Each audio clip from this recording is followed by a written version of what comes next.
এই শোনো না, আমাদের অন্ধবিশ্বাস চ্যানেলটি যারা এখনো সাবস্ক্রাইব করেননি প্লিজ সাবস্ক্রাইব করে দাও। আর অল্প কিছু সাবস্ক্রাইবার হলে 1,00,000 পরিবার হবে। সবাই প্লিজ সাবস্ক্রাইব এবং বেশি বেশি শেয়ার করে দাও প্লিজ। এতক্ষণ লাগে একটা ফোন রিসিভ করতে? ফোন পকেটে ছিল। বাহানা দিয়েন না। বাসায় ফিরেছেন কখন? একটু আগে। আমাকে একটা ফোন করেননি যে? আমি তো বলেছিলাম রাতে ফিরে আসতে, আসনি, শোনোনি আমার কথা, তাই আমিও কল করিনি। কথা বলতে বলতে প্রিনিশা আবারও ছাদে চলে আসে। চিলে কোঠায় দাঁড়িয়ে বলে, আমি আপনার কথা শুনিনি বলে আপনি আমার খোঁজ নেবেন না? এ কেমন কথা? প্রিনিশার প্রশ্ন শুনে মৃদু হাসে আজহান। বলে, তুমি কি ছাদে দাঁড়িয়ে আছো? কিভাবে বুঝলেন? বৃষ্টির তীব্র আওয়াজ আসছে। রুমে চলে যাও, তোমার ঠান্ডা লেগে যাবে। কথাটা বলা মাত্র প্রিনিশা হাসি দিল পরপর কয়েকবার। আজহান বিচলিত কণ্ঠে শুধালো, তুমি কি ভিজেছো? হ্যাঁ, তাও অনেকক্ষণ যাবৎ ভিজেছি এবং এখনো আমি ভিজে অবস্থাতেই দাঁড়িয়ে আছি। হোয়াট? যাও রুমে যাও, চেঞ্জ করে নাও। না, আমার মাথায় কিছু কথা ঘুরছে, আগে সেগুলোর উত্তর দিন। দিব, আগে তুমি চেঞ্জ করে নাও। না, এই কথাগুলোর জন্য আমি শান্তি পাচ্ছি না। সবসময় একটা অস্থিরতা কাজ করছে মনের মাঝে, আমি সহ্য করতে পারছি না এসব। ভ্রু কুচকে ফেলে আজহান। জিজ্ঞেস করে, কি এমন কথা ঘুরছে মাথায় যা তোমার মানসিক শান্তি কেড়ে নিয়েছে? আপনার থেকে দূরে আসলে আমার কষ্ট হয় কেন জান আজহান? আচমকা এমন প্রশ্ন শুনে চুপ করে যায় আজহান। প্রিনিশা আবারও বলে, আপনি আমার থেকে বয়সে বড়, তাও যেন তেন বড় না, একদম এক যুগের বড়। আপনার প্রেমে পড়া কি আর আমার সাজে? প্রিনিশার মুখে পরপর এমন ভয়ানক কথাগুলো শুনে আজহান একদম চুপ করে যায়। মেয়েটা কি আদৌ নিজের জ্ঞানে আছে সন্দেহ হয় আজহানের। বলে, তুমি কি ঠিক আছো? পারছি না ঠিক থাকতে। আপনার চিন্তা আমাকে ক্ষণে ক্ষণে ব্যাকুল করে তুলছে। এতটা বয়স হয়ে যাওয়ার পরেও এমন সুদর্শন থাকার কি কোনো মানে আছে আজহান? আজহান হেসে ফেলে প্রিনিশার কথা শুনি। মেয়েটার সাথে সাথে গাল ফুলে বলে, আমি আপনাকে এক্ষুনি আমার সামনে দেখতে চাই আজহান, একসাথে ভিজতে চাই বৃষ্টিতে। আজহান নিজের হাত ঘড়িতে সময় দেখে। রাতের 12টা বাজে। এখন সে যাবে শ্বশুর বাড়ি? পিচ্ছি বউয়ের কেমন আবদার। আজহানকে চুপ থাকতে দেখে প্রিনিশা আবার বলে, আপনি আসবেন না আজহান? এখন অনেক রাত হয়ে গেছে, আমি কাল আসবো। এখন তুমি রুমে যাও, চেঞ্জ করে ঘুমিয়ে পড়ো। শুনে না প্রিনিশা হুমকির সুরে বলে, যদি আপনি না আসেন তাহলে আমি 6 মাসের আগে ফিরবো না, বলে দিলাম। এবার ভাবুন কি করবেন। আমি গেলাম ভিজতে। আরে না। আজহান নিজের কথা শেষ করতে পারে না, তার আগে ফোন কেটে দেয় প্রিনিশা। আজহানের বুকে মৃদু ব্যথা অনুভব করে। যেখানে একদিন বউকে না দেখে থাকা মুশকিল, সেখানে 6 মাস অসম্ভব ব্যাপার। রাত বাড়ার সাথে সাথে বৃষ্টির ব্যাগ যেন বাড়ছে। চারদিকে ঠান্ডা পরিবেশ তৈরি হয়েছে। থেমে থেমে এক শীতল হাওয়া বইছে।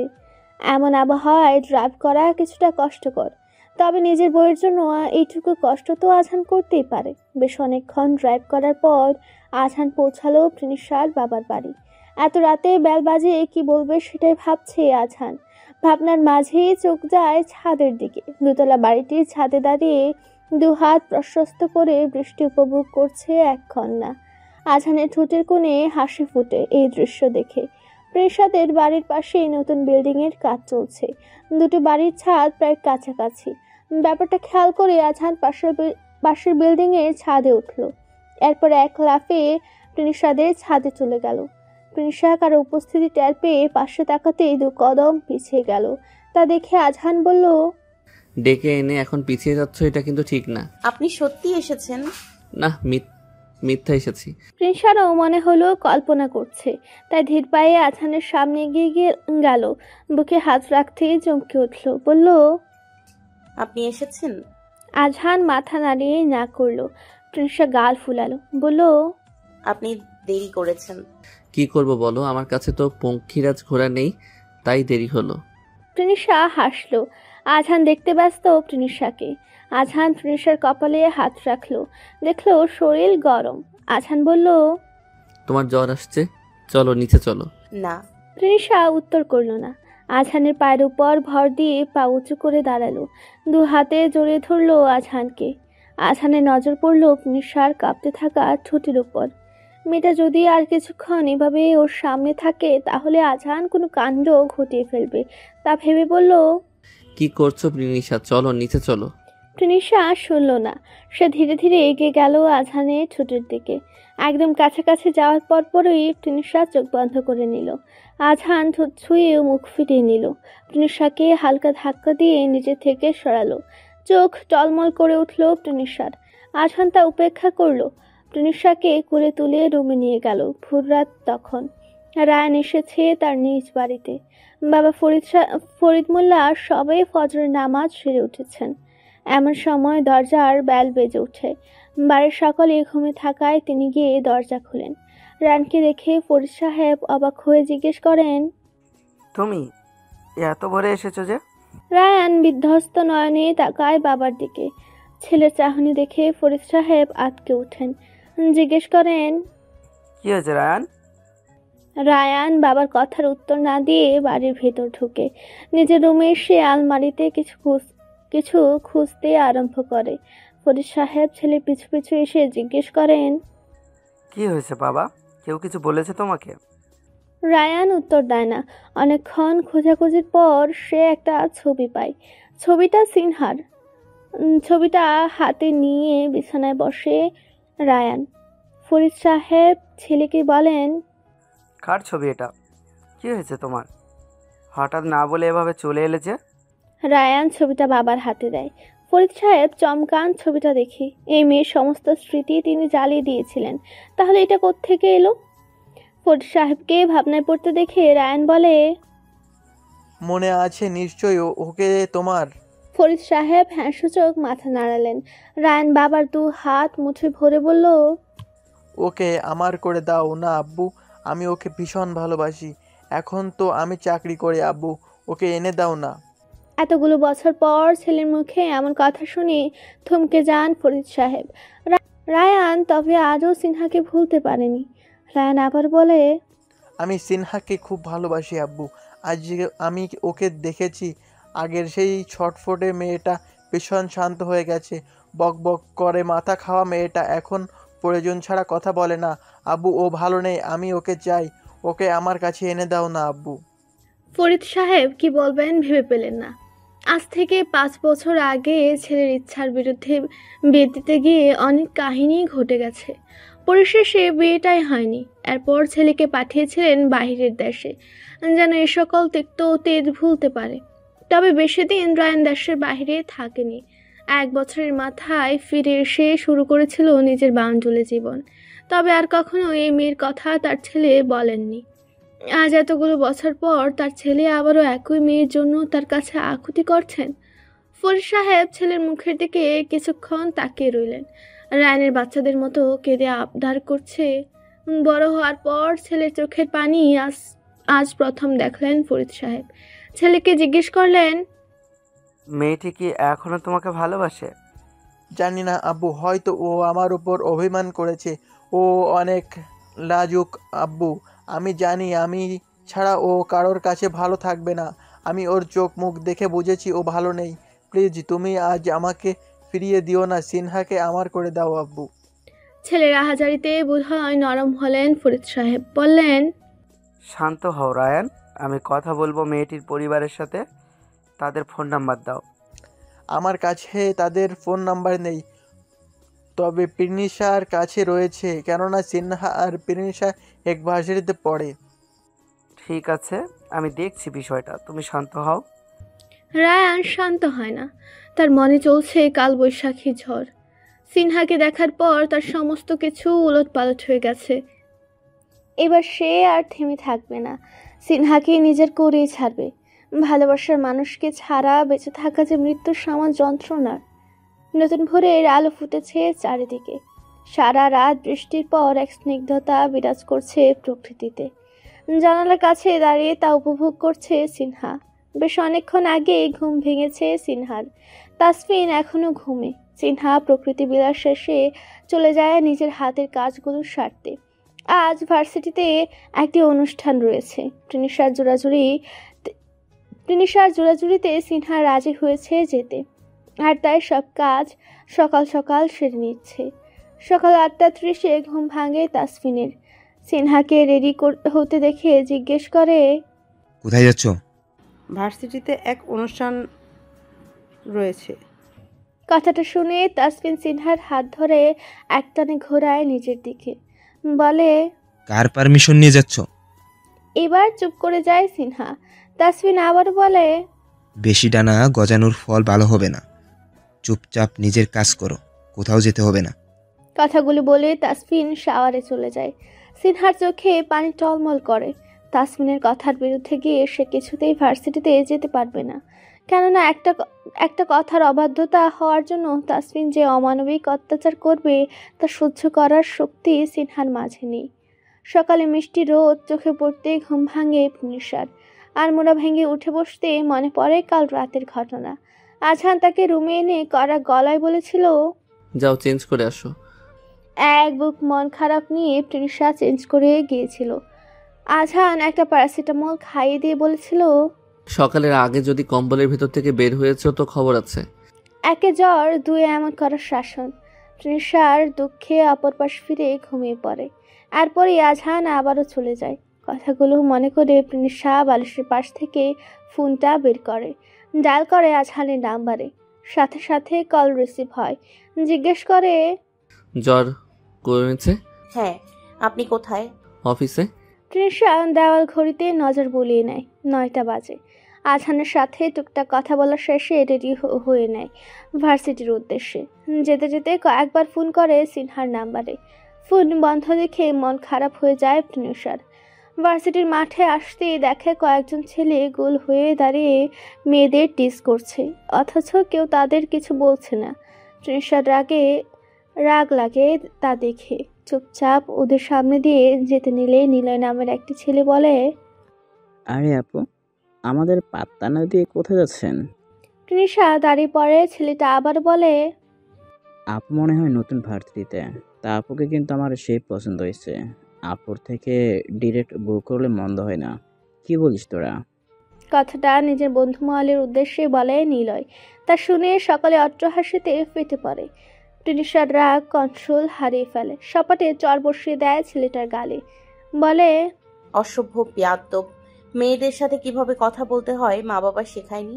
এমন কুলাঙ্গারকে এত নামি ভার্সিটিতে পড়তে পাঠিয়েছে কোন আক্কেলে? একে চর, দুয়ে মাঠ ভর্তি সবার সামনেই অপমান। নীলর ইচ্ছে করে প্নিশাকে চিবিয়ে খেতে। ও শক্ত করে প্নিশার হাত ধরে টানতে নিলে ছেলেটার মেন পয়েন্টে বরাবর মারে প্রিনিশা। ছিটকে দূরে সরে যায় নিলয়। তার বন্ধু বান্ধবরা তখন প্রিনিশার দিকে এগিয়ে আসতে নিলে ভিসি এসে উপস্থিত হন। জিজ্ঞেস করেন, কি হয়েছে? ভিসিকে দেখে নীলের বন্ধুরা সব ঘটনা খুলে বলে। ভিসি তার অ্যাসিস্ট্যান্ট সাজ্জাদ ইসলামকে বিষয়টা হ্যান্ডেল করতে বলে চলে যান। সাজ্জাদ ইসলাম প্রিনিশাকে উদ্দেশ্য করে বলে, তুমি জানো নিলয়কে? ওর বাবা এই ভার্সিটির এক প্রফেসর এবং ডিসি স্যারের নিজ ওর মামা হয়। শুধু শুধু ওর সাথে ঝামেলা করাটা তোমার ঠিক হয়নি। অবাক হয় প্রিনিশা, বলে, আমি যেচে ঝামেলা করিনি। ওই কুলাঙ্গারটা মেয়েদের ডিস্টার্ব করছিল এবং আমাকে বাজে কথা বলেছে। আমার তো ইচ্ছে করছে ওকে জানে মেরে দিই। প্রিনিশার মুখে এমন কথা শুনে সাজ্জাদ ইসলাম চমকে যান। বলেন, এই মেয়ে, মুখ সামনে কথা বলো। তুমি জানো না এর ফল কতটা ভয়ানক হয়ে যাবে? নিজের ক্যারিয়ার, সম্মান সব হারাবে তুমি। প্রিনিশার উত্তর দিল না কথাগুলো। এই মুহূর্তে ওর নজর নীলয়ের দিকে। চোখ দিয়ে যেন ভস্ম করে দিবে ছেলেটাকে। তা দেখে সাজ্জাদ ইসলাম বলেন, দেখো মেয়ে, ঝামেলা বাড়িও না। এখন যাও, একটু পরে স্পেশাল গেস্ট চলে আসবে, তাকে বারণ করতে হবে। প্রিনিশা যেতে নিলে নিলয় বাধা দেয়। তা দেখে সাজ্জাদ ইসলামের দিকে তাকায় প্রিনিশা। তিনি নির্বাক। নিলয় প্রিনিশাকে বলে, খুব তো মুখ নাড়াচ্ছিলে, এবার কি করবে? নিলয় শখের সাথে তুমি যা ব্যবহার করেছ তার শাস্তি স্বরূপ এখনই আমার পা ধরে ক্ষমা চাও। ক্ষমা তো তুমি চাইবে, ভুল তুমি করেছো। বয়সে আমার একে আর ছোট, অথচ দাদাগিরি দেখাচ্ছ বেয়াদ্দপ। এই মেয়ে, এই। নিলয় নিজের কথা শেষ করার আগে প্রিনিশা আবারও জ্বর বসায় ওর গালে। এতে নিলয় খেপে গিয়ে প্রিনিশার দিকে এগুলে মাঝে এসে দাঁড়ান সাজ্জাদ ইসলাম। প্রিনিশাকে বলেন, এই মেয়ে, তোমার গার্ডিয়ানের নাম্বার দাও এক্ষুনি। তোমার ব্যবস্থা করছি, চলো আমার সাথে অফিসে জমে। আমি নাম্বার দিচ্ছি, কিন্তু অফিস রুমে যেতে পারবো না। এই কুলাঙ্গারটা আমার সাথে অসভ্যতামি করেছে এই ভরা ক্যাম্পাসে, তাই বিচারও সবার সামনেই হবে। প্রিনিশার কথায় পাত্তা দিলেন না সাজ্জাদ ইসলাম। নাম্বার নিয়ে ফোন লাগালেন আজহানের নাম্বারে। কয়েকবার রিং হতেই কলটা রিসিভ হলো।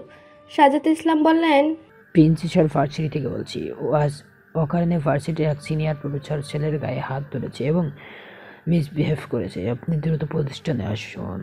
বেলা 12টা বাজে। সূর্য মামা একদম মাথার উপর। এই ভয়াবহ গরমে ভার্সিটির মাঠে দাঁড়িয়ে আছে শত শত স্টুডেন্ট এবং সাজ্জাদ ইসলাম। বেশ কিছুক্ষণের মধ্যেও মাঠে উপস্থিত হলো একটি কালো মার্সিডিজ। তা থেকে নামলো আজহান। প্রিনিশা আজহানকে দেখে এগিয়ে যেতে নিলে সাজ্জাদ ইসলাম আগে ছুটে যান। আজহানকে গিয়ে জিজ্ঞেস করেন, স্যার ভালো আছেন? আজহান হ্যাঁ সূচক মাথা নাড়ায়। শত শত স্টুডেন্টকে মাঠে দাঁড়িয়ে থাকতে দেখে জিজ্ঞেস করে, কি হয়েছে ওখানে? স্যার একটা ঝামেলা হয়েছে। ওই যে দেখছেন মেয়েটাকে, ও আমাদের এক সিনিয়র প্রফেসরের ছেলেকে মেরেছে। মেয়ে মানুষ স্যার, সাহস করতে দেখেন। ডেকেছে ওরা গার্ডিয়ানকে। এবার বুঝবে মজা। আপনি আসুন আমার সাথে। আজহান যায় না সাজ্জাদ ইসলামের সাথে। চোখ থেকে সানগ্লাসটা খুলে পকেটে রেখে এগিয়ে যায় প্রিনিশার কাছে। তা দেখে অবাক হন সাজ্জাদ ইসলাম। আজহান সরাসরি গিয়ে প্রিনিশাকে জিজ্ঞেস করে, কি হয়েছিল? প্রিনিশা সমস্ত ঘটনা খুলে বলে। সব শুনে আজহান নিলয়কে ভালো করে দেখে নেয়। এর মাঝে সাজ্জাদ ইসলাম বলেন, স্যার আপনি সব ঝামেলাই পড়েন না, আপনি চলেন আমার সাথে। আজহান এবারও সাজ্জাদ ইসলামের সাথে যায় না, উল্টো বলে, দোষ তো ছেলেটারই ছিল, আপনি শুধু শুধু মেয়েটাকে হ্যারেস করছেন কেন? থতমত খায় সাজ্জাদ ইসলাম, বলেন, স্যার মায়া মানুষ, একটু চুপ করে শুনে গেলেই তো পারতো। কি দরকার পোলাগো লাগে ঝামেলা করার? আজহান মৃদু হাসে কথাটা শুনে। নিলয়কে জিজ্ঞেস করে, বাবার ক্ষমতার উপর ভর করে দাদাগিরি করছো, ভালো কথা, মানুষ বুঝে করবে তো। তাছাড়া মেয়েরা মায়ের জাত, সম্মান না দিতে পারো অসম্মান করো না। নিলয় গর্জে উঠে কথাটা শুনে তৃষার দিকে আঙ্গুল উঁচিয়ে বলে, ওই মেয়েটার সাহস কত বড় আমাকে। নিলয় নিজের কথা শেষ করার আগেই আজহানের চর খেল। পুরো মাথা ঝিমঝিম করে উঠল নিলয়ের। চোখে ওর সব কিছু ঝাপসা লাগছে। এত জোরে কেউ মারে? আজহান নিজের রাগ কন্ট্রোল করে নিয়ে বলে, ওই মেয়ে কাকে বলছো? She is my wife, Mrs Prinisha ইয়াফ রওশন। ওর বিরুদ্ধে আর একটা বাজে কথা বললে পরবর্তীতে মুখ চালানোর মতো অবস্থায় থাকবে না, মাইন্ড ইট। আজহানের কথাগুলো শুনে উপস্থিত সকলে অবাক নয়নে চেয়ে রইল প্রিনিশার দিকে। সাজ্জাদ ইসলাম কিছু বলার জন্য এগিয়ে আসতে প্রিনিশা আজহানের পিছনে গিয়ে দাঁড়ালো। আজহান হাতের ইশারায় সাজ্জাদ ইসলামকে থামতে বলল। সাজ্জাদ ইসলাম দাঁড়িয়ে পড়লেন, বললেন, প্রিন্সা আপনার ওয়াইফ। আমার ওর মাথায় ছিল না স্যার, কথাটা আমি দুঃখিত। আপনার এই ভুলের ক্ষমা হয় না। প্রিনিশার জায়গায় আপনার নিজের মেয়ে থাকলেও কি এমনটাই করতেন? মেয়েটা সঠিক এটা জানার পরও তাকে দাবিয়ে রাখার স্বভাব এই সমাজের গেল না। সাজ্জাদ ইসলাম মাথা নিচু করে নিলেন। তখনই উপস্থিত হলো মনিরুল ইসলাম। তিনি আজহানকে দেখে উৎফুল্ল হয়ে বললেন, আরে ইয়াংম্যান, কি খবর? আজহান প্রত্যুত্তরে স্মিত হাসল। মনিরুল ইসলাম আজহানের সাথে কথা বলে আজহানকে নিয়ে ভিতরে গেলেন। তৃষা এক দীর্ঘশ্বাস ছেড়ে তাকালো আজহানের যাওয়ার দিকে। মনে মনে ধন্যবাদ জানালো। আজহান নিজের কথা রেখেছে, দাঁড়িয়েছে প্রিনিশার পাশে। এর মাঝে সাজ্জাদ ইসলাম নিলয়কে বলে প্রিনিশাকে সরি বলালো। তবে এই সরির কোনো দাম নেই প্রিনিশার কাছে। সব ঝামেলা মিটমাট হয়ে শুরু হয়েছে অনুষ্ঠান। স্পেশাল গেস্ট হিসেবে রয়েছে আজহান। অনুষ্ঠানের এক পর্যায়ে প্রিনিশার নজর পড়ে দর্শক সারিতে বসে থাকা তাসফিনের উপর। প্রিনিশার চোখ খুঁজে সিনহাকে। বেশ কিছুক্ষণ সিনহাকে খুঁজে চলার পর প্রিনিশা তাসফিনের সামনে যায়। জিজ্ঞেস করে, ভাইয়া ভালো আছেন? ভ্রুকুচকে তাকায় তাসফিন, বলে, জি বলুন। সিনহা কোথায় ভাইয়া? আমি অনেকক্ষণ হলো ওকে খুঁজছি। কে সিনহা? আমি তো এই নামে কাউকে চিনি না। প্রিনিশা অবাক হয় কথাগুলো শুনে, বলে, আপনার ওয়াইফ সিনহার কথা জিজ্ঞেস করছি আমি। আপনি চিনতে পারছেন না? সরি, আমার তো কোনো ওয়াইফ নেই। আপনার হয়তো কোথাও ভুল হচ্ছে। কথাটা বলে তাসফিন ব্যস্ত হয়ে পড়ে ফোনে। তৃষা আর কথা বানায় না, অনুষ্ঠান শেষ হওয়ার অপেক্ষা করে। সন্ধ্যার একটু আগে অনুষ্ঠান শেষ হয়। তৃষা অপেক্ষা করছে আজহানের জন্য। আর এই মাঝে তৃষার ফোনে কল আসে। একটু সাইডে গিয়ে কল রিসিভ করে তৃষা, বলে, আসসালামু আলাইকুম মামা। সালামের জবাব দিয়ে ফরিদ সাহেব জিজ্ঞেস করেন, কেমন আছো প্রেনিশা? আছি মা, আমি একটা দরকারে তোমাকে ফোন করেছি। কি দরকার মামা? তোমার এক বান্ধবী নাম স্নেহা, ওর বাবা মায়ের নাম্বারটা দিতে পারবে? হ্যাঁ, কিন্তু কেন? একটু দরকার ছিল, কথা বলতাম। আচ্ছা মামা, দিচ্ছি। তবে তুমি চাইলে ওর হাজবেন্ডের নাম্বারটা নিতে পারো। থমকে যান ফরিদ সাহেব, জিজ্ঞেস করেন, হাজব্যান্ড মানে? হ্যাঁ, হাজবেন্ড। সিনহা তো বিবাহিত। এই তো সেদিন ওর বিয়ে হলো। ও এখন শ্বশুরবাড়িতে আছে। ফরিদ সাহেব কিছু বলার ভাষা হারিয়ে ফেললেন। ঘুমন্ত ছেলের মুখের দিকে তাকিয়ে বললেন, তাহলে দরকার নেই মা, আমি এখন রাখছি, পরে ফোন দিবনে। আচ্ছা মামা। ফরিদ সাহেব ফোন রেখে দিলেন। ছেলের মাথার কাছে বসলেন। কতটা আশা করে ছেলেটা ঘুমিয়েছে। ভেবে রেখেছে ঘুম থেকে উঠলেই শুনবে বাবা সবটা ঠিক করে দিয়েছে, কিন্তু তা যে আর সম্ভব না। কথাটা ভেবে ফরিদ সাহেবের বুক কেঁপে উঠল। কি করে সামলাবেন উনি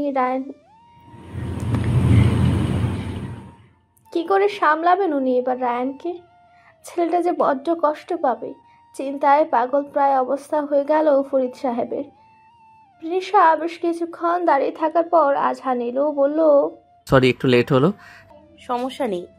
দুজনে গিয়ে গাড়িতে বসলো। আজহান আপন মনে ড্রাইভ করতে লাগলো। তৃষা চুপচাপ পাশে বসে আছে।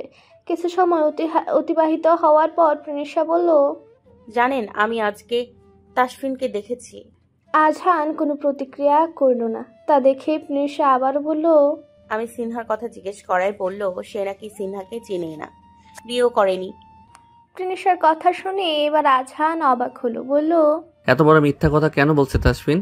জানি না আজহান, আমার ভীষণ ভয় করছে। সিনহা ঠিক আছে তো? হয়তো। মেয়েটা ভীষণ চাপা স্বভাবের। বাবা মা দুশ্চিন্তা করবে বলে হয়তো পরিবারকে কিছু জানাবে না, চুপচাপ সহ্য করে যাবে সব। তৃষার কথাগুলো মন দিয়ে শুনলো আজহান। বলল, তুমি কি সিনহার সাথে দেখা করতে চাও? তৃষা হ্যাঁ সূচক মাথা নাড়ালো। আজহান বলল, ঠিক আছে, পরশুদিন আমি নিয়ে যাব। আচ্ছা। কথা বলতে বলতে ওরা ভিলায় পৌঁছালো। ভিলার সামনে এসে গাড়ি থামতে তৃষা দেখলো মেঘলা দাঁড়িয়ে আছে। ওদের দেখে মেয়েটা এগিয়ে এলো, বলল, স্যার, কিছু ফাইল সাইন করানো ছিল, তাই আমি নিয়ে এলাম। তৃষা মুখ কুঁচকে ফেললো কথাটা শুনে। আজহানের দিকে রাগের দৃষ্টিতে তাকিয়ে ভিলার ভেতরে চলে গেল। তা দেখে মেঘলা বলল, স্যার, ম্যাম কি রাগ করলেন? আমি বুঝতে পারিনি আসলে। আজহান থামিয়ে দিল মেঘলাকে, বলল, ফাইলগুলো তুমি আমার কাছে দিয়ে যাও, আমি সাইন করে রাখবো। Okay sir. মেঘলা ফাইলগুলো দিয়ে চলে গেল। আজহান ধীর পায়ে ভিলায় প্রবেশ করলো। ফাইলগুলো ড্রয়িং রুমের টেবিলের উপর রেখে রুমে গেল। আবহাওয়া ভীষণ গরম। ঠুংঠাং আওয়াজ তুলে সব কাজ করা হচ্ছে। আজহান শার্টের বোতাম কয়েকটা খুলতে খুলতে বলল, আজকে প্রোগ্রামে ওই মেয়েটা ভালো নেচেছে না? আর তৃষা পানি খাচ্ছিল। কথাটা শুনে জোরে গ্লাসটা রাখলো। তপ্ত পায়ে আজহানের সামনে এসে দাঁড়ালো। ঝাঁঝালো কণ্ঠে জিজ্ঞেস করলো, কোন মেয়েটা? ওই যে কালো শাড়ি পরা। তৃষা জ্বলে গেল, বলল, হ্যাঁ, ওদেরই তো দেখবেন আপনি। ওরা ভালো নাচে, দেখতে সুন্দর, কত গুণ, তাই না? নাচ পাড়াটা আসলেই ভালো গুণ, বুঝলে? আরে তো যান, ওরে বিয়ে করেন। না, ন্যাড়া বেলতলা একবারই যায়। কথাটা বলে আজহান হাত থেকে ঘড়িটা খুলে তৃষার হাতে দিল। তা বিছানার উপর ছুঁড়ে ফেললো তৃষা। বলল, দেখুন, একদম নাটক করবেন না। আপনার নজর ওই মেয়ের উপর ছিল, নাচের উপর না। আজহান হাসলো তৃষাকে জেলাস হতে দেখে, বলল, অবশ্য ভুল বলনি। ও আচ্ছা, হ্যাঁ, এখন তো আপনার অন্য মেয়েদের ভালো লাগবেই। আমার দিকে তো কোনোদিন ভালো করে তাকানোনি। কথাগুলো শুনে আজহান তৃষার বাহু ধরে টান দিয়ে নিজের কাছে আনলো। আচমকা এমন ঘটনায় তৃষার চোখ জোড়া বড় বড় হয়ে গেল। তা দেখে আজহান বলল, তোমাকে তো প্রতিবার নতুন করে দেখি আমি। আজহানের কথার টোন হঠাৎই যেন পাল্টে গেল। তা শুনে তৃষার অদ্ভুত অনুভূতি হলো। বলল, সরুন, দূরে যান, শ্বাস নিতে নিন। আমি কি শ্বাস আটকে যাওয়ার মতো কিছু করেছি প্রিনিশা? বলে আজহান এগিয়ে যায় প্রিনিশার দিকে। প্রিনিশা মাথা পিছিয়ে নিলে আজহান প্রিনিশার চুলের মাঝে হাত গুজে দেয়। প্রিনিশা ঢুক গেলে বলে, কি করছেন কি? ঘুর লাগা দৃষ্টিতে তাকিয়ে আজহান বলে, দেখতে বললে তুমি, তাই দেখছি। এখন নিজেই ভয় কেন পাচ্ছ? এভাবে দেখবেন না, সরুন।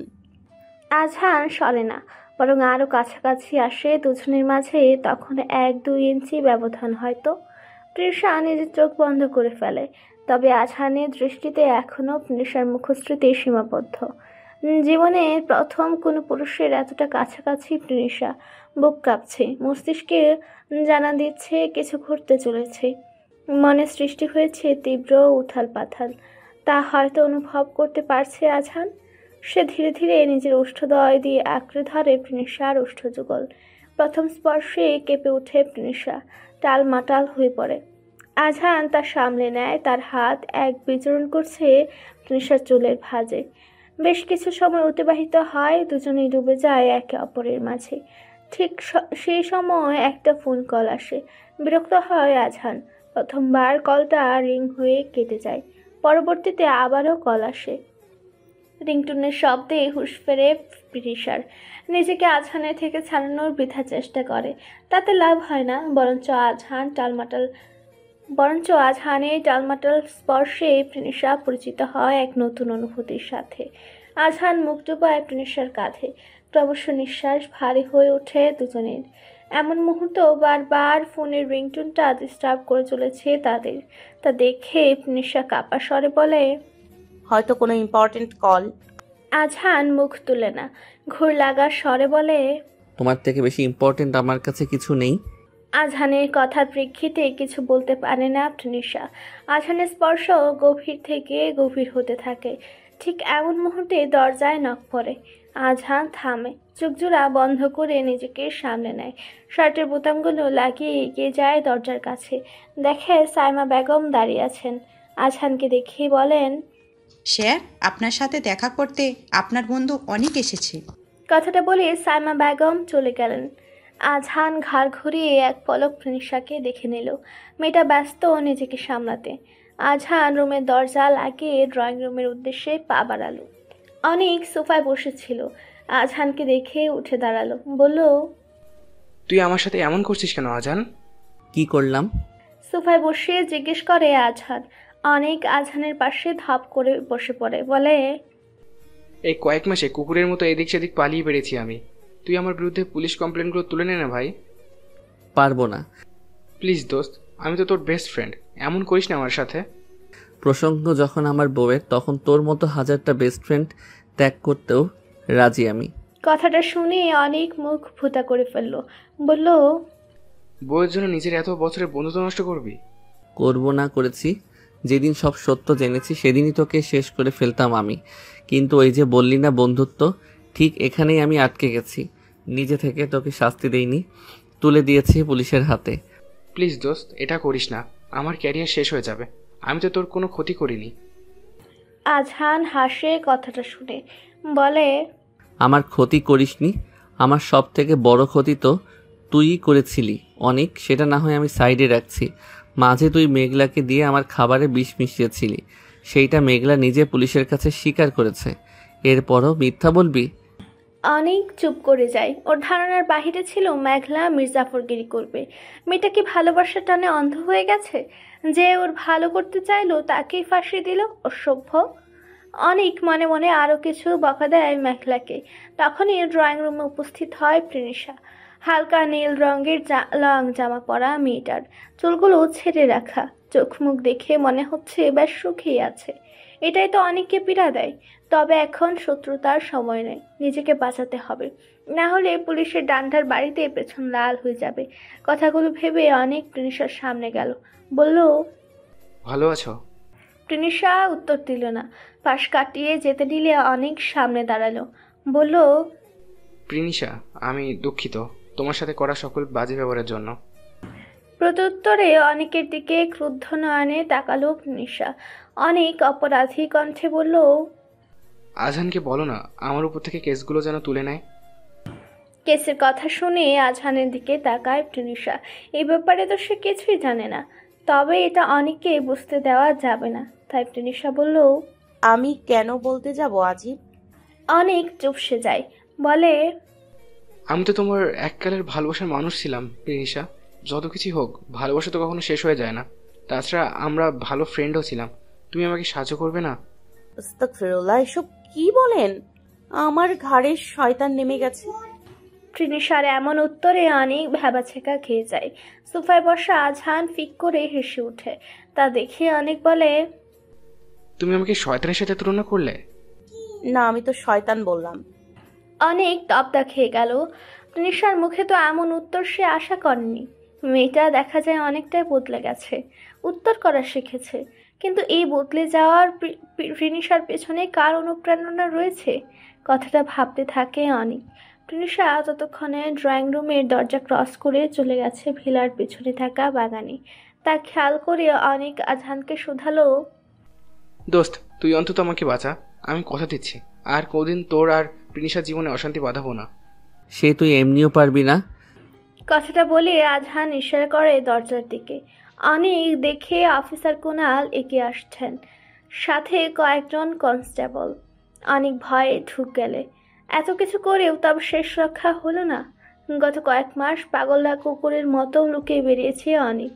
হাতে যত জমানো টাকা ছিল সব শেষ। চাকরিটা তো আরও আগে চলে গেছে। এখন অনেকের সামনে দুটো পথ খোলা।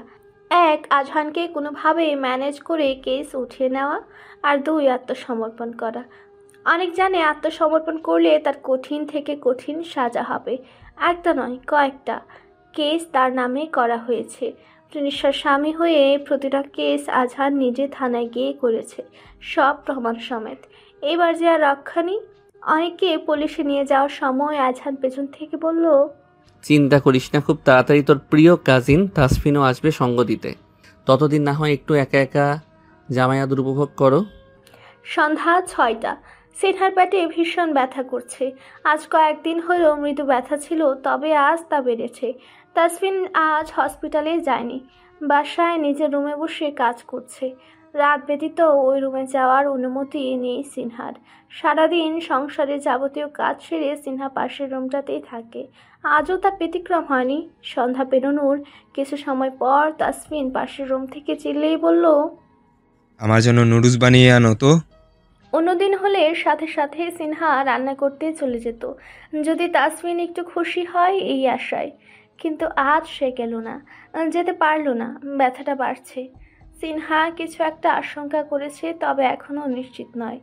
সময় পেরোলে অনেকক্ষণ। নুডলস নিয়ে সিনহা না যাওয়ায় তাসফিন উঠে এলো। দেখলো সিনহা বিছানার উপর কম্বল মুড়ি দিয়ে শুয়ে আছে। হঠাৎ করে ডাকটা মাথা চাড়া দিয়ে উঠল তাসফিনের। রুমের ভেতর গিয়ে সিনহার চুলের মুঠি ধরে উঠালো, বলল, এই বান্দি, কতক্ষণ লাগে যে তোকে বলেছিলাম আমার জন্য নুডলস বানিয়ে আনতে, শুনিসনি সে কথাটা? চুলের ব্যথায় মাথাটা টনটন করে উঠে সিনহার। অশ্রুসিক্ত নয়নে সে বলে, আমার শরীর খারাপ তাসফিন। রান্নাঘরের তাকের উপর কাপ নুডলস আছে, আর ডাইনিং টেবিলের উপর কেটলিতে গরম পানি আছে, একটু নিয়ে খান। সিনহার কথায় তাসফিনের রাগ বাড়ল। শরীরে সর্বশক্তি দিয়ে এক চর বসালো সিনহার গালে। মেয়েটা গালে হাত দিয়ে ডুকরে কেঁদে উঠল। তাসফিন তাতে পাত্তা না দিয়ে বলল, রাতে ঠিক সময়ে রুমে চলে আসবি। এসব বাহানা যদি দিয়েছিস তো এমন অবস্থা করবো 7 দিন হাঁটতে পারবি না। কথাগুলো বলে তাসফিন চলে যায়। সিনহার কান্না আর ব্যাগ বাড়ে। একটা মানুষ এতটা পাষাণ কি করে হতে পারে? সিনহার যে নিজের কষ্টের কথা বলার মতো কেউ নেই। বাবা মার বয়স হয়েছে, তাদের যদি এসব জানানো হয় তবে তারা দুশ্চিন্তায় অসুস্থ হয়ে পড়বেন। সিনহার বাবা এমনিতেই 2বার স্ট্রোক করেছেন। এসব শুনলে হয়তো এবার কোনো অঘটন ঘটে যাবে। এছাড়াও সমাজে ডিভোর্সি মেয়েদের যে কোনো মর্যাদা নেই। এসব কথা ভেবে সিনহা চুপ করে আছে। সিনহার বিশ্বাস তাসমিন ঠিক একদিন তাকে আগলে নিবে, ভালোবাসবে। রাত বাড়তে থাকে। শহরে মানুষজন ধীরে ধীরে ঘুমিয়ে পড়ছে। সিনহারও চোখ লেগে এসেছিল। ঠিক এমন সময় প্রচণ্ড জোরে রুমের দরজা খুলে ভেতরে আসে তাসফিন। সিনহাকে ঘুমাতে দেখে বাজ খায় কণ্ঠে বলে, তুই এখনো আবার আরাম করছিস কেন? সময় জ্ঞান কি হারিয়ে ফেলেছিস? কতক্ষণ হলো ডাকছি, শুনছিস নি? আমার চোখটা একটু লেগে এসেছিল। চুপ, নাটক করবি না। আর এসব কি পরেছিস? তোকে না বলেছিস শাড়ি পরবি? খুলে সব। তাসফিন সিনহার ওড়নায় হাত দিতে গেলে সিনহা দুকদম পিছিয়ে যায়। তাসফিন হিংস্র নয়নে তাকে বলে, বাড়াবাড়ি করছো, আজ কি হয়েছে? সিনহা কিছু বলে না। তাসফিন সিনহার ওড়নাটা খুলে নেয়, কোমরে হাত রাখতে সিনহা পিছিয়ে যায়। কাপা স্বরে বলে, তাসফিন, আমার মনে হয় আমি কনসিভ করেছি। তাসফিন স্তব্ধ হয়ে যায়। কয়েক সেকেন্ডের জন্য নিজের ভাবনার জগতে প্রবেশ করে।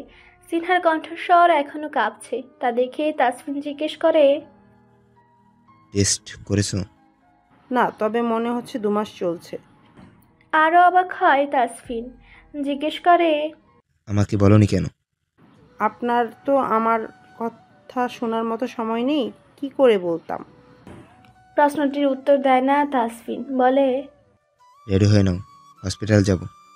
কথাটা বলে গিয়ে তাসফিন 2 মিনিটের মাথায় শার্ট চেঞ্জ করে রুম থেকে বের হলো। এই ফাঁকে সিনহা জামাটা চেঞ্জ করে নেয়। দুজনে একসাথে বাসা থেকে বেরিয়ে একটা রিক্সা নেয়। সিনহার নজর বারবার তাসফিনের দিকে যাচ্ছে। সাদা রঙের শার্ট, সাথে ব্লু জিন্স। এলোমেলো চুলগুলো হয়তো হাত দিয়ে কোনো রকমে ঠিক করার চেষ্টা করেছে। এভাবে তাসফিনকে দেখতে ভীষণ ভালো লাগছে সিনহার কাছে। এর মাঝেই রিক্সা পৌঁছে গেল হসপিটালের সামনে। তাসফিন নেমে সিনহাকে নামতে সাহায্য করলো। এরপর ভাড়া মিঠিয়ে হসপিটালের ভেতরে গেল। রাত অনেক হওয়ায় পুরো হসপিটাল তখন জনমানব শূন্য। তাসফিন রিসেপশনের সামনে এসে কাউকে কল লাগালো। এর কয়েক মিনিটের মাথায় ডক্টর অনুশ্রী এগিয়ে এলেন। বললেন, আসো তোমরা আমার সাথে। তাসফিন ডক্টর অনুশ্রীর কেবিনে বসলো। সিনহা গেল তার সাথে চেক আপ করাতে। বেশ কিছু সময় লাগলো চেক আপ শেষ হতে। অনুশ্রী এবং সিনহা একসাথে এলো কেবিনে। অনুশ্রী জানালো, একটু অপেক্ষা কর, রিপোর্ট দিচ্ছি। বলে অনুশ্রী চলে গেল। সিনহা মনে মনে ভাবলো, হয়তো এবার আমার দুঃখ ঘুচবে। আমার জন্য না হলেও নিজের সন্তানের জন্য তাসফিন আমাকে মেনে নিবে, ভালোবাসবে। সিনহার ভাবনার মাঝেই ডক্টর অনুশ্রী রিপোর্ট নিয়ে এলেন। বলেন, অভিনন্দন সিনহা, তুমি 2.5 মাসের অন্তঃসত্ত্বা। তুই শিওর? হ্যাঁ। আচ্ছা আমাকে বলতো, সিনহা তোর কে হয়? না মানে নিজের কাছে কেউ না হলে তো তুই এতটা জরুরি তলব করতি না আমায়? সিনহা ভ্রু কুঁচকে তাকায় তাসফিনের দিকে। তাসফিন ভাবলেশহীন ভাবে জবাবে বলে, ও আমার কেউ না, রাস্তায় পড়েছিল, দেখে মায়া হলো তাই তুলে এনে চেক আপ করে দিলাম। তাসফিনের উত্তর শুনে সিনহার বুক কেঁপে উঠল। এতক্ষণ মনে মনে করা সকল কল্পনা এক নিমিষে মিলে গেল। টলমল চোখে তাকিয়ে তাসফিনকে বলল, আপনি এসব কি বলছেন? তাসফিন শুনলই না যেন সিনহার কথাটা। অনুশ্রী নিজেও অবাক হলো তাসফিনের ব্যবহারে। জিজ্ঞেস করলো, তুই এমন উইয়ার্ড আচরণ করছিস কেন তাসফিন? আর সত্যি করে বল, মেয়েটা কে? তোর বোন বা কোনো ফ্রেন্ড? তাসফিন হাসে প্রশ্নটা শুনে। সিনহার দিকে তাকিয়ে বলে, ওকে দেখে তোর মনে হয় ওর কোনো যোগ্যতা আছে আমার কাজিন বা ফ্রেন্ড হওয়ার? তাসফিনের প্রশ্নের জবাবে অনুশ্রী অবাক নয়নে চেয়ে রয় সিনহার দিকে। সদ্য মা হবে জানতে পেরে মেয়েটার চোখে মুখে যে আনন্দ ছিল তা মুহূর্তেই যেন বিলীন হয়ে গেল। এদিকে অনুশ্রীকে চুপ করে থাকতে দেখে তাসফিন বলল, আমার বাসার আত্মীয়তা ছিল। তাহলে ওর হাজবেন্ডকে ডাক। আমি এসব পারবো না। কথাটা বলে তাসফিন উঠে যেতে নিলে সিনহা বলে, ছি তাসফিন, আমাকে যা ইচ্ছা শোনান, কিন্তু নিজের সন্তানকে অস্বীকার করবেন না। কথাটা বাড়ি খেলো অনুশ্রীর কানে। বলল, তাসফিনের সন্তান মানে ও বিয়ে করেছে? কই, আমি জানি না তো।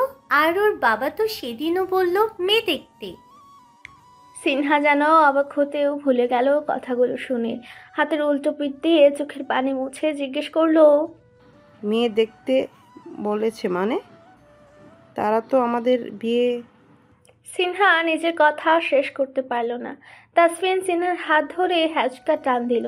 অনুশ্রীর কেবিন থেকে বেরিয়ে যেতে যেতে বলে গেল, মেয়েটার মাথায় সমস্যা আছে, তুই গিয়ে ডিউটি দে, আমি ওকে বাসে তুলে দিয়ে আসছি। নিস্তব্ধ গভীর রাত। বাস স্ট্যান্ড থেকে খানিকটা দূরে দাঁড়িয়ে আছে দুজন মানবী। একজনের চোখ গড়িয়ে পড়ছে অশ্রুজল। পাশে দাঁড়ানো অন্যজন সে আপাতত ফোনে ব্যস্ত। কিছু সময় অপেক্ষা করার পর একটা বাস এসে থামলো তাদের সামনে বাস স্ট্যান্ডে। তা দেখে তাসফিন সিনহার বাহু ধরে বলল, যাও, বাস এসে পড়েছে। কোথায় যাব আমি? তা আমি কি করে বলবো? তোমার সাথে আমার কোনো সম্পর্ক নেই। পারলে ফিরে যাও তোমার নিজের বাবা মার কাছে। বাবার বাসায় যাওয়ার কথা শুনে সিনহা আর নিজেকে আটকাতে পারল না। তাসফিনের শার্টের কলার ধরে কান্না করে বলল, কেন করছেন আমার সাথে এমনটা? কেন নিজের সন্তানকে অস্বীকার করছেন? কি করেছি আমরা? তাসফিন শান্ত চোখে তাকালো, বলল, তুমি করনি, তোমার প্রেমিক করেছে। আমার বোনকে বিয়ের প্রতিশ্রুতি দিয়ে রেপ করেছে, এরপর ফেলে রেখে গেছে বাসার সামনে। সেই শোকে আমার মা স্ট্রোক করেছিল, আজও সে প্যারালাইসিড। মানে আমাদের বিয়ে তো তোমার মা বাবা দুজনেই এসেছিল। তারা আমার মা বাবা নয়, আমার বাবা মাকে নিয়ে ইউকেতে থাকেন। তোমার আমার বিয়েটা একটা সাজানো নাটক ছিল। সিনহার পায়ের তলার মাটি সরে গেল কথাগুলো শুনে। কান্নাগুলো যেন হঠাৎ করে দলা পাকিয়ে এলো। বহু কষ্টে সিনহা বলল, তুমি আমার সাথে মজা করছো তাই না তাসফিন? না, সত্য বলছি। কাজীটাও মিথ্যা আনানোর কথা ছিল, কিন্তু তা সম্ভব হয়নি। তাই শেষমেশ আসল কাজী দিয়েই বিয়েটা হয়। নাহলে তোমাকে এখন রক্ষিতা টেকটা দেওয়া যেত। রক্ষিতা কথাটা শোনা মাত্র সিনহা সজোরে থাপ্পড় দিল তাসফিনের গালে। চিৎকার করে বলে উঠল, জানোয়ার একটা! কি ক্ষতি করেছিলাম আমি? কেন আমার জীবনটা নষ্ট করলে? অন্যের পাপের শাস্তি কেন আমার উপর দিয়ে নিলে? আমি তো তোমার অত্যাচারকেও ভালোবেসেছিলাম, তার প্রতিদান হিসেবে কলঙ্ক কেন দিলে? কেন তাসফিন? তাসফিন জবাব দিল না, হয়তো প্রয়োজন বোধ করলো না। চলে গেল সিনহাকে ফেলে রেখে। তা দেখে নিঃস্ব মেয়েটি যেন পলক ফেলতেও ভুলে গেল। তার মাঝে কোনো অনুভূতিই কাজ করছে না এই মুহূর্তে। অতি সুখে নাকি মানুষ পাথর হয়, অতি কষ্টে তবে কি হয়? রাত তখন গভীর। বাসের একদম শেষের সিটে বসে আছে সিনহা। এই মুহূর্তে সে জানে না কি করবে। মাথায় শুধু তাসফিনের বলা কথাগুলো ঘুরছে। পুরুষ বুঝি এতটা নিষ্ঠুর হয়? কিশোরী জীবনে করা একটা ভুলের জন্য আজ সব কিছু এলোমেলো হয়ে গেছে সিনহার। সিনহার মনে কোথাও রায়ান নেই। বহু বছর আগে রায়ানের সমস্ত অস্তিত্ব মুছে দিয়েছিল সে। নিজের সন্তানের কথা ভেবে আজ সিনহা মরার সিদ্ধান্ত নিয়েও তা বাতিল করেছে। বাচ্চাটিকে মারার অধিকার সিনহার নেই। তাসফিনের কাছে হয়তো বাচ্চাটির কোনো মূল্যই নেই, কিন্তু সিনহার কাছে রয়েছে। তাসফিন যত অত্যাচার করুক না কেন, সে সিনহার স্বামী। এটা মাথায় রেখে এতদিন সংসার করেছে মেয়েটা। বাচ্চাটা তো তার ভালোবাসার, আদরের। ভালোবাসার জিনিসটাও মেরে ফেলা যায় না। সিনহাও তা করবে না। নিজের জন্য না হোক, বাচ্চাটার জন্য বাঁচবে সে। কথাগুলো ভাবতে ভাবতে বাসের সিটে ঘুমিয়ে পড়ে মেয়েটা। ভোরের আজানের পর বাস থেমে যায় শেষ গন্তব্যে। মানুষের কোলাহলে ঘুম ভাঙে সিনহার। উঠে দাঁড়িয়ে ধীর পায়ে নেমে যায় বাস থেকে। এটা তার শহর। ছোট থেকে সে এখানেই বড় হয়েছে, অথচ আজ ভীষণ বিষাক্ত লাগছে সব কিছু। সিনহার কাছে তেমন টাকা নেই, যা ছিল তাতে বাস ভাড়াটা দিতে পেরেছে। বাস স্ট্যান্ড থেকে এবার হেঁটে বাড়ি পর্যন্ত যেতে হবে। হঠাৎ করে খুব খিদে পেয়েছে সিনহার। অন্য সময় হলে হয়তো এমন মুহূর্তে এক ফোঁটা পানিও সিনহার গলা দিয়ে নামতো না, কিন্তু আজ তার ভীষণ খিদে পাচ্ছে। দূরে একটা চায়ের দোকানে কিছু পাউরুটি ঝুলানো। সিনহার ইচ্ছে করলো তা খেতে, কিন্তু টাকা নেই বিধায় চোখ ফিরিয়ে হাঁটতে লাগলো। পেটের উপর হাত রেখে নিচু স্বরে বলল, তোমার খিদে পেয়েছে সোনা? আমরা একটু পরেই নানু বাসায় পৌঁছে যাব, এরপর খাবো, ঠিক আছে? তুমি একটু কষ্ট করো। নিজের সন্তানের সাথে কথা বলতে বলতে সিনহা পৌঁছালো বাড়ির মোড়ে। পথিমধ্যে দুবার বমি হয়েছে, মাথাটাও ভীষণ ঘুরছে। হয়তো অতিরিক্ত চিন্তার ফলে এমনটা হয়েছে। পেটের ব্যথাটা আরও বেড়েছে। সিনহার মনে হচ্ছে দুনিয়াটা হঠাৎ করে বড় কঠিন হয়ে পড়ছে। বহু কষ্টে সিনহা বাড়ির সামনে এসে দাঁড়ালো। কয়েকবার বেল দিতে সিনহার মা শায়লা বেগম দরজা খুললেন। এত ভোরে মেয়েকে দেখে তিনি অবাক হয়ে গেলেন।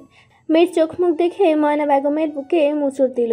তিনি সিনহাকে ভেতরে এনে দরজা লাগিয়ে দিলেন। জিজ্ঞেস করলেন, কি হয়েছে সিনা? এত রাতে এলি যে? জামাই কোথায়? বলছি মা, আগে আমি একটু গোসল করব। বলে সিনহা নিজের রুমে চলে গেল। শায়লা বেগম রুমে গিয়ে সিনহার বাবা শফিক সাহেবকে ডেকে তুললেন।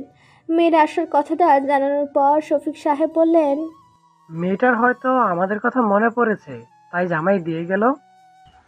না সিনার বাবা, আমার মনে হচ্ছে ভয়ঙ্কর কিছু হয়েছে। এই কয়েক মাসে মেয়েটা একেবারের জন্য আসেনি। জামাই বাবা তো আমাদের ফোনও ধরতো না।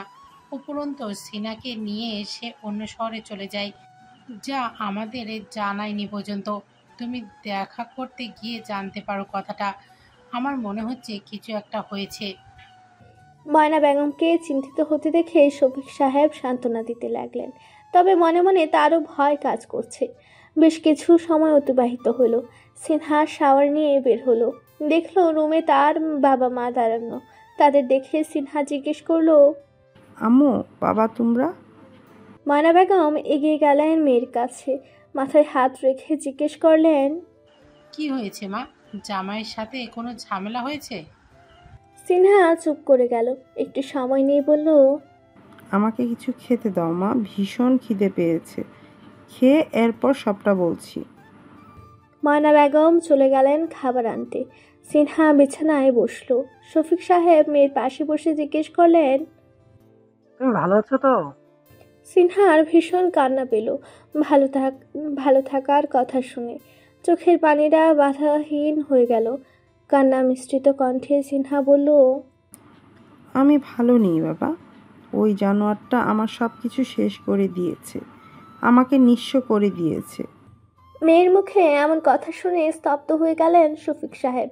বিস্মিত কণ্ঠে জিজ্ঞেস করলেন, কি করেছে তাফসিন? সিনহা এবার সব কিছু বলল। সব শুনে পাথর হয়ে বসে রইলেন শফিক সাহেব। এমন জঘন্য একটা ছেলের সাথে কিনা মেয়ে বিয়ে দিয়েছিলেন। ছি ছি ছি ছি। রাতের নিস্তব্ধতা কেটে ঝলমলে দিনের সূচনা হয়েছে। অনেকক্ষণ আগেই প্রতিদিনের মতো আজও প্রিনিশার ঘুম ভাঙে সূর্যের আলো চোখে পড়তেই। চোখ মেলে পাশে তাকিয়ে আজহানকে দেখতে পায় সে। কতটা নিশ্চিন্ত হয়ে ঘুমাচ্ছে লোকটা। প্রিনিশার ইচ্ছে করছে আজহানকে একটু ছুঁয়ে দিতে। ঘুমের মাঝে কি আজহান তা বুঝতে পারবে? মনে তো হয় না। কথাটা ভেবে প্রিনিশা আজহানের গালে হাত রাখলো। সাথে সাথে আজহান পাশ ফিরে প্রিনিশার ঘাড়ে মুখ ডুবালো। আকস্মিক ঘটনায় প্রিনিশা একদম স্টিল ওমেন হয়ে পড়ল। তা খেয়াল করে আজহান ঘুম জড়ানো কণ্ঠে বলল, নর্মাল হও ইডিয়েট। প্রিনিশা দ্রুত শ্বাস টানল, বলল, আপনি জেগে আছেন? হুম। হ্যাঁ, আপনি জেগে আছেন, আমার কথার উত্তর দিচ্ছেন। আমি এখনো ঘুমাচ্ছি। তুমি যা করছিলে তা করতে পারো। ঢুক গেল প্রিনিশা। আমতা আমতা করে বলল, আমি তো আপনার গালে বসা মশা মারছিলাম। আজহান হেসে উঠে প্রিনিশার কথা শুনে। ফলে আজহানের গরম নিঃশ্বাস পড়ে প্রিনিশার ঘাড়ে। গলা শুকিয়ে যায় প্রিনিশার। আজহানকে হালকা ধাক্কা দিয়ে বলে, সরুন। আজহান উত্তর দেয় না। প্রিনিশা কয়েকবার বৃথা চেষ্টা করে আজহানকে সরানোর। তা দেখে আজহান প্রিনিশার ঘাড়ে গভীরভাবে ঠোঁট ছোঁয়ায়। আবেশের চোখ বন্ধ করে নেয় প্রিনিশা। আজহানের স্পর্শ গভীর থেকে গভীর হতে থাকে। প্রিনিশা দু হাতে আজহানের মাথার চুল টেনে ধরে। হঠাৎই আজহান থেমে যায়, সরে যায় প্রিনিশার কাছ থেকে। আচমকা এমন ব্যবহারে প্রিনিশার চোখে পানি চলে আসে। আজহান টাওয়াল নিয়ে ওয়াশরুমে যেতে যেতে বলে, তুমি বলেছিলে আমি নাকি নিজেকে কন্ট্রোল করতে জানি না, অথচ আজ তুমি নিজেকে সামলাতে হিমশিম খাচ্ছ। এটা কিন্তু ঠিক না বউ। কথাটা বলে আজহান শাওয়ারে চলে যায়। প্রিনিশা মনে মনে দুটো বকা দেয় আজহানকে। অসভ্য লোক, রাগের মাথায় একদিন কিনা কি বলেছিলাম সেটা ধরে এখন আমার সাথে এমন করছে। ঠাডা পড়বে বেটা, জীবনেও বাপ হতে পারবি না, খবিস খাইসটা কোথাকার। আজহানকে ঝাড়তে ঝাড়তে প্রিনিশাও ফ্রেশ হতে গেল। সকাল 9টায় আজহান এসে বসলো ডাইনিং টেবিলে। প্রিনিশা খাবার এনে দিল সামনে। খেতে খেতে আজহান তাকালো প্রিনিশার দিকে। মুখ দেখেই বোঝা যাচ্ছে রেগে আছে। একটু রাগ করে থাকুক, বউকে সবসময় আদর করলে আবার খাড়ে উঠে যাবে, যা তা বলবে। তাছাড়া আজহান যা করেনি তা নিয়েও কথা শুনেছিল সেদিন। এবার বুঝুক। কথাগুলো ভাবতে ভাবতে খাওয়া শেষ করলো আজহান। প্রিনিশা কফির মগটা এগিয়ে দিতে ডোরবেল বেজে উঠল। তা দেখে আজহান বলল, দেখো হয়তো রিজবি এসেছে। এতদিন ভাইয়া কোথায় ছিল? ও জানি না, কয়েকদিন আগে বলল সে নাকি কোনো কাজে লন্ডন যাবে, ছুটি চাই। না চাইতে দিয়ে দিলাম ছুটি। এরপর থেকে সে আমার ফোনও ধরেনি। কাল রাতে মেসেজ দিয়ে জানিয়েছিল সে দেশে আসছে। তাই অনুমান করলাম যে রিজভি এসেছে। ও আচ্ছা, আমি খুলছি দরজা। প্রিনিশা দরজার কাছে যাওয়ার আগে রিজভি ভেতরে চলে এলো।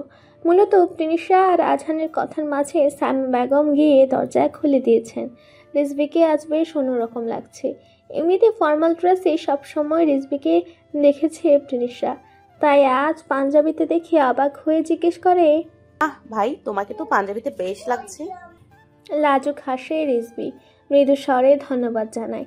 তা দেখে আজহান আর চোখে তাকে বলে, নতুন বউয়ের মতো লজ্জা পাচ্ছ কেন? কাহিনী কি? রিজভি মুখ ভুতা করে ফেলে, বলে, সরি, আমি তো বউ না, জামাই হব। আপনি কি আমার জেন্ডার গুলিয়ে ফেলছেন? না, স্বভাব দেখে যা মনে হয়েছে তাই বলেছি। রিজভি আবারও মুখ ভুতা করে ফেলল, বলল, স্যার আমি বিয়ে করেছি। প্রিনিশা সবেমাত্র ব্রেডটা মুখে তুলেছিল। কথাটা শোনা মাত্রই বিষম খেলো। আজহান পানি এগিয়ে দিল, রিজভিকে উদ্দেশ্য করে বলল, মজা করার আর সময় পেলে না, স্টুপিড। আজহান প্রিনিশার মাথায় হাত বুলিয়ে দিতে লাগলো। কিছুক্ষণের মাঝে স্বাভাবিক হলো মেয়েটা। খাওয়া বাদ দিয়ে রিজভির সামনে গিয়ে দাঁড়ালো। অবাক হয়ে মুখে হাত দিয়ে রেখে জিজ্ঞেস করলো, এত বছরেও তুমি সিঙ্গেল ছিলে ভাইয়া? আমি তো ভেবেছিলাম আমার সমান 2-3টা বাচ্চা কাচ্চা আছে তোমার। প্রিনিশার কথায় রিজভি মুখ কাদু কাদু করে ফেললো, বলল, ভাবি এভাবে বলবেন না। আমি সবে বিয়ে করেছি 3 দিন হলো। এর মাঝে একটা দিনও বউয়ের পাশে ঘুমাতে পারিনি। আর তো বাচ্চা। রিজভির দুঃখের কথায় মনে হয় প্রিনিশাও ব্যথিত হলো। মুখটা মলিন করে শুধালো, তা হঠাৎ বিয়ে করে আনলেন কেন ভাইয়া? আমাদের জানালে তো আমরা ধুমধাম করে বিয়ে করিয়ে দিতাম। ধুমধাম করে বিয়ের কথা শুনে একটা দীর্ঘশ্বাস ছাড়লো রিজভি। চেয়ার টেনে বসে গালে হাত দিয়ে বলল, বিয়েটা স্বাভাবিকভাবে হয়নি ভাবি। প্রিনিশা আজহানের দিকে তাকালো। এবার আজহান ছোট উল্টে বোঝালো সে কিছু জানে না এ ব্যাপারে। তা দেখে প্রিনিশা নজর ফিরালো রিজভির দিকে। পরপর আরো দুটো দীর্ঘশ্বাস ছেড়ে রিজভি বলল, আমি গিয়েছিলাম এক্সের মেয়ে রিদাকে ফলো করতে। যদি বব টপ থাকে তবে এক্সপোজ করব। সুযোগ বুঝে একদিন রাতে গাছ বেয়ে উঠতে নিয়ে ছিলাম মেয়েটার রুমের বারান্দায়। হঠাৎই পা পিছলে নিচে পড়ে যায়। পিছনে একটা ট্রাক এবং তার উপর বস্তা থাকায় কোনো রকম পানি বেঁচে যায়। কিন্তু বিপত্তিবাদে এরপরে আমার পড়ার শব্দে বাড়ির লোক জন বেরিয়ে আসে। চোর ভেবে পিটাতে আসলে খাবার ডেলিভারি করতে আসছি বলে বেঁচে যায়। কিন্তু তার বাপের আবার কৃমি মাথায় উঠে যায়। ফাও ফাও আমার সাথে ঝামেলা করে। আগে আমি তার মেয়েটাকে তুলে নিয়ে বিয়ে করি। এই ঘটনা শোনার পর মেয়ের মা 3বার জ্ঞান হারাইছে। বেটি মনে হয় এখনও জ্ঞানহীন। পুরো ঘটনা শুনে প্রিনিশা হা হা করে হাসতে লাগলো। এতে রিজভি আরো দুঃখ বোধ করলো। আজহান অদ্ভুত একটা লুক দিয়ে রিজভির দিকে তাকিয়ে আছে। রিজভির এবার বেশ লজ্জা করছে। তা দেখে প্রিনিশা জিজ্ঞেস করলো, বিয়েটা কাকে করছো? তোমার এক্সের মেয়েকে নিশ্চয়ই? না ভাবি, ওই মেয়েরে করলে তো আমি খুশি থাকতাম। কথাটা শুনে প্রিনিশা এবার অতি আগ্রহ নিয়ে জিজ্ঞেস করলো, তাহলে মেয়েটা কে ভাইয়া? ওর নাম ফিমা, এক্সের কাজিনের ছোট বোন। এই বছর দেশে পড়াশোনা শেষ করে বিদেশে গিয়েছিল উচ্চশিক্ষার জন্য। হ্যাঁ? প্রিনিশা আজহানের দিকে তাকালো। আজহান এতক্ষণ চুপ করে থাকলেও এবার রিজভিকে জিজ্ঞেস করলো, তুমি কি এসব কুকাজ করতে ছুটি নিয়েছিলে? না স্যার, আমি রিদিয়ার পিছু পিছু লন্ডনে গিয়েছিলাম। কিন্তু যার মাধ্যমে ওর খোঁজ নিয়েছিলাম ওই শালা আমাকে ভুল ঠিকানা দেয়। অর্থাৎ যে বাড়িতে রিদিয়া থাকতো তার 4 বাড়ি পরের ঠিকানা দেয়। ওখানে আবার রিদিয়ার খালা মানে আমার হঠাৎ হয়ে যাওয়া বউ থাকতো। তো হুট করে এসব হয়ে যায়। কথাগুলো বলে রিজভি আরও একটা দীর্ঘশ্বাস ছাড়ল। প্রিনিশাকে দেখে মনে হচ্ছে সে বেশ মজা পেয়েছে এসব শুনে। আজহানকে দেখে অবশ্য বোঝা যাচ্ছে না মনে কি চলছে। তবে রিজভির মুখ দেখে তার মায়া হচ্ছে। 20 বছর আগে যাকে ভালোবেসেছিল সে ধোঁকা দিয়ে অন্য কাউকে বিয়ে করে নেয়। ফলে বিয়ে করার কোনো ইচ্ছে রিজভির ছিল না। তবে সিনহার সাথে রিদিয়াকে দেখে নতুন করে বিয়ের ভূত চাপে মাথায়। অবশেষে এভাবে কিনা ছেলেটা বিয়ে করলো। হা। দুপুর 2টা। তাসফিন বসে আছে নিজ কেবিনে। আজ 2টা অপারেশন ছিল, যা ক্যান্সেল করেছে মাত্র। মন মেজাজ ভালো নেই তার, মনটা খুঁতখুত করছে। সিনহার কথা মাথায় ঘুরছে। প্রতিশোধের দহনে মেয়েটার সাথে কাল যা করেছে তা তাসফিনের ভাবনাতে ছিল না। রাগের মাথায় নিজের সন্তানকেও অস্বীকার করাটা হয়তো ঠিক হয়নি। কলম ঘোরাতে ঘোরাতে সব কথাই ভাবছিল তাসফিন। ঠিক তখনই নক করে মেঘলা। তাসফিন কলমটা টেবিলের উপর রেখে বলে, ভিতরে এসো। মেঘলা এসে বসে তাসফিনের সামনের চেয়ারে। বলে, আমাকে আবার ডেকেছো কেন? তোমার কথা মতো আমি কোথাও তোমার নাম নিইনি। সব জায়গায় অনেককে ফাঁসিয়েছি। এবার আমাকে আমার টাকা দাও। দেব, তবে তোমাকে আমার হয়ে আরেকটা কাজ করতে হবে। কি? পিনিশার কানে সিনহার খবরটা তুলে দাও। এবার সমস্ত সত্যি সামনে আসার সময় হয়ে গেছে। একদিকে নিজের প্রিয় বান্ধবীর এমন পরিণতি, অন্যদিকে রায়ানের বুক ফাটা হাহাকার।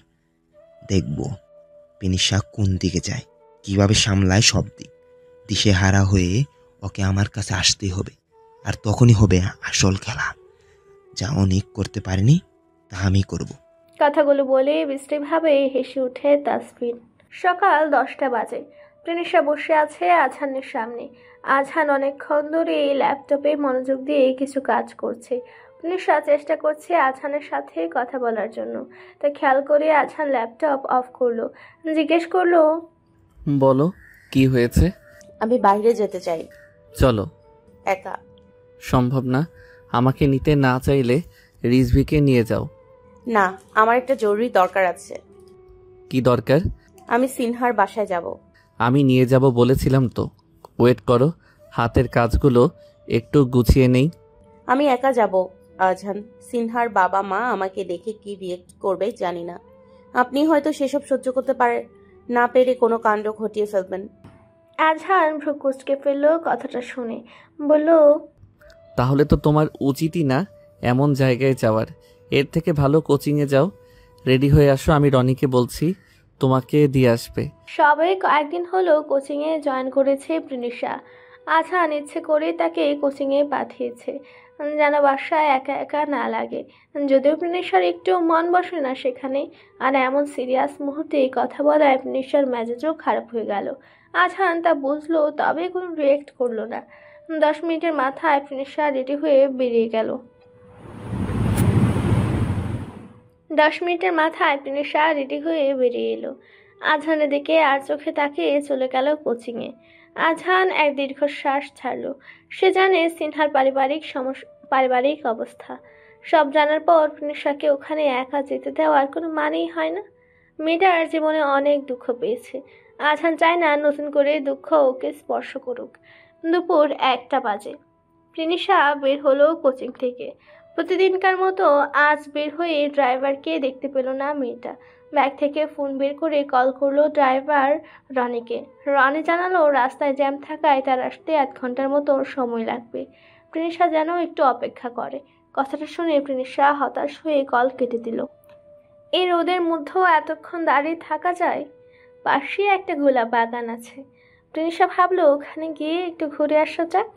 যে ভাবা সেই কাজ। গোলাপ বাগানে ঢুকে প্রিনিশা ব্যস্ত হয়ে পড়লো রং বেরঙের ফুল দেখতে। এমন সময় প্রিনিশা নাম ধরে কেউ একজন ডেকে উঠল। প্রিনিশা তাকিয়ে দেখলো মেঘলাকে। মেঘলা দ্রুত পায়ে প্রিনিশার কাছে এগিয়ে এলো। বলল, কেমন আছো? ভালো। ও, আমি এখানে প্রায়ই আসি। আমার খুব ভালো লাগে। তুমি একাই এসেছো? প্রিনিশা উত্তর করলো না। গাছগুলো দেখতে লাগলো। ব্যাপারটা খেয়াল করে মেঘলা বলল, আমাকে মাফ করে দিও প্রিনিশা। প্রিনিশা ফিরে তাকালো মেঘলার দিকে। ভ্রু কুঁচকে জিজ্ঞেস করলো, মাফ চাইছো কেন? তুমি যা করেছিলে তা তো মাফের যোগ্য না। মেঘলা মাথা নিচু করে ফেললো। অশ্রুসিক্ত নয়নে বলল, আমি যা করেছি আহসানকে ভালোবেসে করেছি প্রিনিশা। আমি সহ্য করতে পারিনি প্রিয় মানুষের পাশে অন্য কাউকে। মেঘলার কান্না এবং কথাগুলো প্রিনিশার মস্তিষ্কে প্রবলভাবে প্রভাব ফেলল। নিজেকে সামলে নিয়ে বলল, আজ আর এখন আমার হাজব্যান্ড, তাই এই সমস্ত কথাগুলো বলা ভিত্তিহীন মেঘলা। আমি চাইবো তুমি নিজেকে সামলে নাও এবং ভালোভাবে বাঁচো। আমি পারবো না, আমার আজানকে লাগবে প্রিনিশা। আমি তোমার কাছে ভিক্ষা চাইছি, আমাকে আজান দিয়ে দাও। আচমকা এমন কথা শুনে প্রিনিশা অবাকের শেষ সীমানায় পৌঁছে গেল। মেঘলা প্রিনিশার দুহাত নিজের হাতের মুঠো নিয়ে কান্না মিশ্রিত কণ্ঠে বলল, আমি খারাপ ছিলাম না প্রিনিশা, আজানকে ভালোবেসে আমি খারাপ হয়েছি। হ্যাঁ, আমি ভুল করেছি, কিন্তু যা করেছি আজানের জন্য করেছি। আমি জানি আজান তোমাকে ভীষণ ভালোবাসে, কিন্তু তুমি বুকে হাত রেখে বলো তো, তুমি কি আজানকে ভালোবাসো? প্রিনিশা চমকালো প্রশ্নটা শুনে। এই প্রশ্নের উত্তর নিজে নিজে চিন্তা করলো, কিন্তু উত্তরটা স্পষ্ট হলো না। প্রিনিশাকে বিচলিত হতে দেখে মেঘলা একটু দূরে গিয়ে দাঁড়ালো, বলল, নিয়মিত ভালোবাসার গল্প শুনতে এবং পড়তে আমাদের অন্ধবিশ্বাস চ্যানেলটি সাবস্ক্রাইব করে পাশে থাকা বেল আইকনটি ক্লিক করুন। ধন্যবাদ সবাইকে।